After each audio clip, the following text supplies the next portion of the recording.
Since two countries that you know best are US and China, the relationship between these two has undergone a fundamental shift during the last 6-7 years from what it was, where at one level since 1979, US was assisting China with certain assumptions which no longer hold.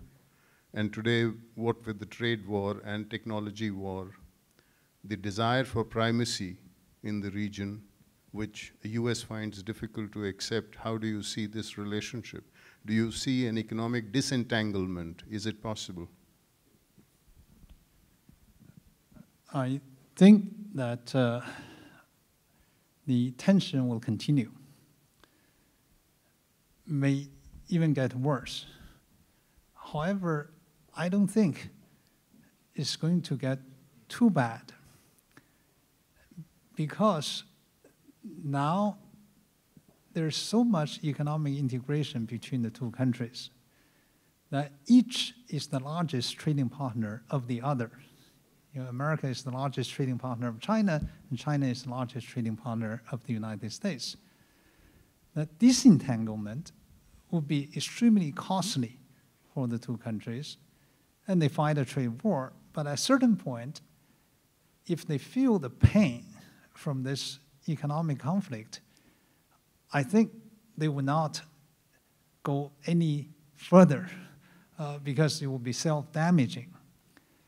I published a number of articles commenting on the trade war in the past 18 months in all major publications, in the New York Times, in the Wall Street Journal, in the Financial Times, and more recently in Foreign Affairs. I published 2 articles in 2 quarters in Foreign Affairs, including one just about 3 weeks ago on trade war issues.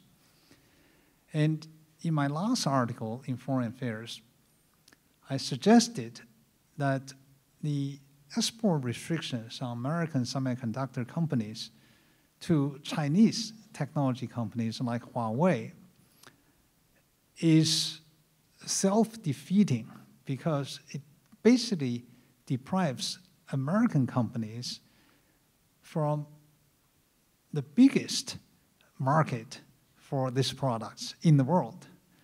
The top 10 American semiconductor companies sell 3 times as much in China as in the United States. That's how big the China market has become.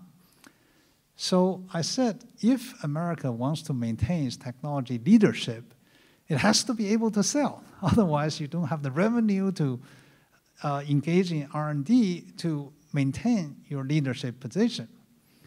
And yesterday, I saw an article in New York Times to say that the Commerce Department of the United States decided not to put further restrictions on American companies, technology companies, to sell to China, because of the objection from Pentagon, from the Defense Department, because the Defense Department thinks that if American technology companies cannot sell to China, it will not have enough money to develop the cutting-edge technology, exactly what I said in my Foreign Affairs article.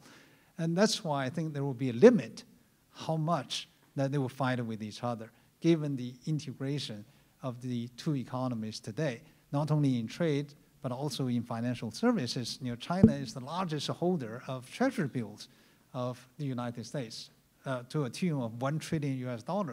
So China actually is responsible for the low interest rate in the United States. If China sells all the treasury bills, that would be harmful to America. So in a nutshell, I think the tension will continue, the rivalry will continue, but there will be a limit to what extent they will go, because they're both pragmatic people.